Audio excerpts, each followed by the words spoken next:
in the late 70s, right around the time you started working on Maus, you have an entry in one of your notebooks, and at the top it just says, "Why a comic strip?" And you answer to your own question, maybe vulgar, semi-literate, unsubtle comic books are an appropriate form for speaking of the unspeakable. Would you still put it this way? I can't anymore because the world has changed. For one thing, the unspeakable gets spoken within 10 minutes by me, if nobody else. And second of all, comic books ain't comic books anymore. You now have to be old enough to remember that comic books were once dominant in the culture as a mass medium, but totally under the radar, being ripped up by librarians and teachers who are now the greatest allies of the graphic novel, as we've redubbed it. So that idea of the medium itself being vulgar was changed in part by Maus. So it would be hard to put it exactly that way. But what I was thinking more recently was, well, you know, Dante got to write about hell in Italian rather than Latin, and comics is a vernacular language. So to ask you another formal kind of question about comics, you've spoken before about the relationship of comics and memory, and you've even said that comics is the perfect medium for depicting memory. Could you say more about that? I certainly believe it. Still, that stays present. I don't agree with myself within any 24-hour period, but that remains central. I think, you know, if you think of even a 3-panel comic strip, like the kind that would appear in a daily newspaper, may they rest in peace. But in the daily papers, you'd have 3 panels, and before you've even decoded it, you've already seen all 3 panels, and they're all in one space, but there's implied a past, a present, a future. Like the 3 boxes take place sequentially, and they're all present at the same time, but your eye can flitter between that punchline to come, which you have to learn not to read first, and the panel that's right behind the one you're looking at. So you're really getting a map of time. And that definitely informed Maus in this kind of constant cutting between a past and a present, and knowing that your eye would see it globally before going back and checking out the remembrance part. So there's a specific page in Maus that I find a fascinating page about this question of memory. And it's a page that has to do with your father saying that he doesn't remember an orchestra in Auschwitz. And you say to him, "I don't know, but it's very well documented." Could you talk a little bit about your approach to this page? Okay, that page was a page I knew I had to do somewhere in the book. I didn't know exactly where or how, but I had notes on it from years before doing it.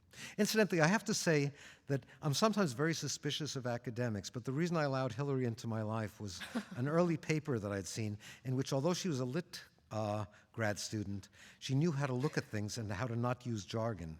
And so she was able to see a lot of things that were embedded visually in Maus that were not there to be seen by people just devouring a narrative, which is what I was offering up. Thank you for the impromptu compliment. But here, what was necessary was to try to explain a relationship between me as the interviewer in that situation and the person making and shaping this book and my father. And the fact that I was dealing with memory that was fallible and partial, because that's how memory does it, and that I needed to have a certain kind of visual argument with my father someplace to show what was happening, which is here, it says, "Each day I march to work and hoped again I'll see Mansi because she could have more news of Anja." So the phalanx of prisoners are marching in front of the orchestra. Then, cutting to the present, there's, I just read about the camp orchestra that played as you marched out the gate. An orchestra? Then down there, no, I remember only marching, not any orchestra. From the gate, guards took us over to the workshop. How could it be there an orchestra? I don't know, but it's very well documented. No, at the gate I heard only guards shouting. So this was well enough documented, so it was a place we could have this contest. In panel 1, you get to see the orchestra fully. I've drawn it, as I understand it. Then I express Vladek's opinion. Then I get to have the prisoners march past it so you don't see the orchestra anymore, blotting it out pretty much.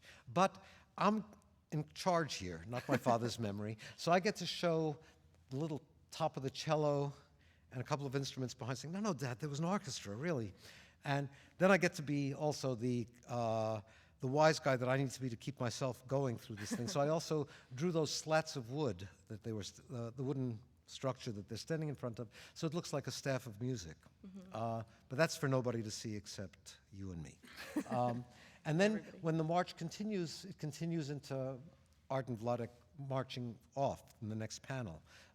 So it allowed there to be this contest of wills in which I insisted on your memory's fallible, although it could have been not fallible. When I start, even at the time, when I'm studying where Vladek went to work, he didn't necessarily go through the main gate. He could have gone through a side gate to the workshops he was working in which case he wouldn't have been passing the orchestra. When he was brought into the camp, he wasn't brought in on the train that was where the orchestra was, but by a truck with only about 20 people in it at night when he was arrested. So it's very possible that he never experienced the orchestra. It was a big joint.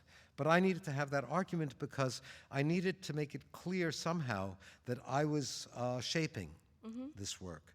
And it's one of the things I'm grateful for in MetaMaus is it has that, the whole book is seen through this DVD that enters you into it. And the DVD allows for, among many other things, to have the recorded conversations I had with my father and to have his voice present. And that allows him to, if I can't get my mouse mask off ever, at least he can, and just give the story with a kind of eloquence that his own version of the story had.